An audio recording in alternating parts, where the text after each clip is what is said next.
So meatloaf is just one of those classic stick to your bones, comfort food kind of meals, okay?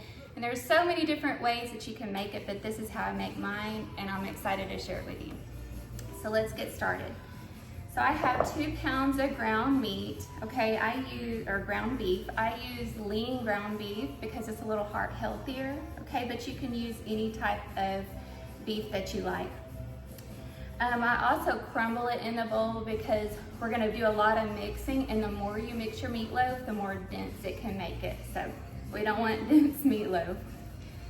So to add some healthy fat back in, I'm gonna add just about 2 tablespoons of olive oil. So that's some healthy fat back in.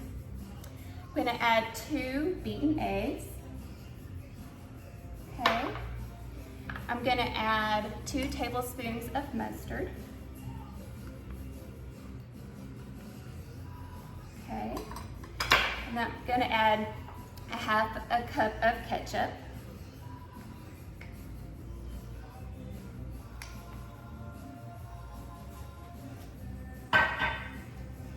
An 1/8 a cup of Worcestershire sauce. Okay, and then I put in a cup of finely diced onions. I cut them really fine, that way I make sure that they get done in my meatloaf, okay? And then a half a cup of finely diced bell pepper. Okay, and then a half a tablespoon of Cajun seasoning, or if you don't want Cajun seasoning, you could probably do some type of all-purpose or seasonal seasoning. I also have a teaspoon of parsley. So we're gonna sprinkle that over it. Okay, and then I'm gonna add in some salt and pepper, so you're just gonna wanna do that to taste.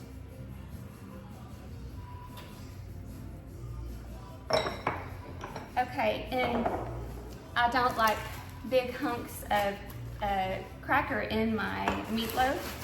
So I have 16 saltine crackers, and I've crumbled them up in a Ziploc bag, and then I just take my rolling pin and roll it over it. That way I make sure that there's no big pieces of cracker.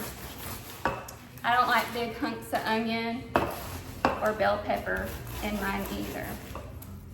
So that's just how I do it. Okay, so I'm gonna pour that in.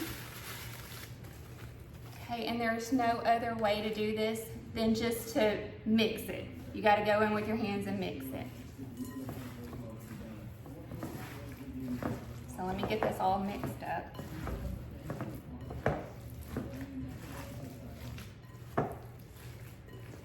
But you don't wanna mix it too much.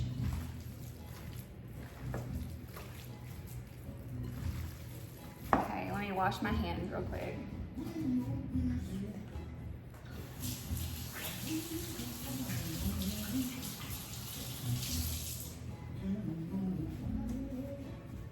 Okay.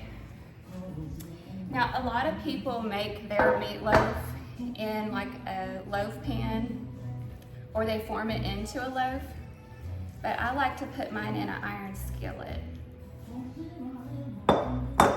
And I'm gonna press that out.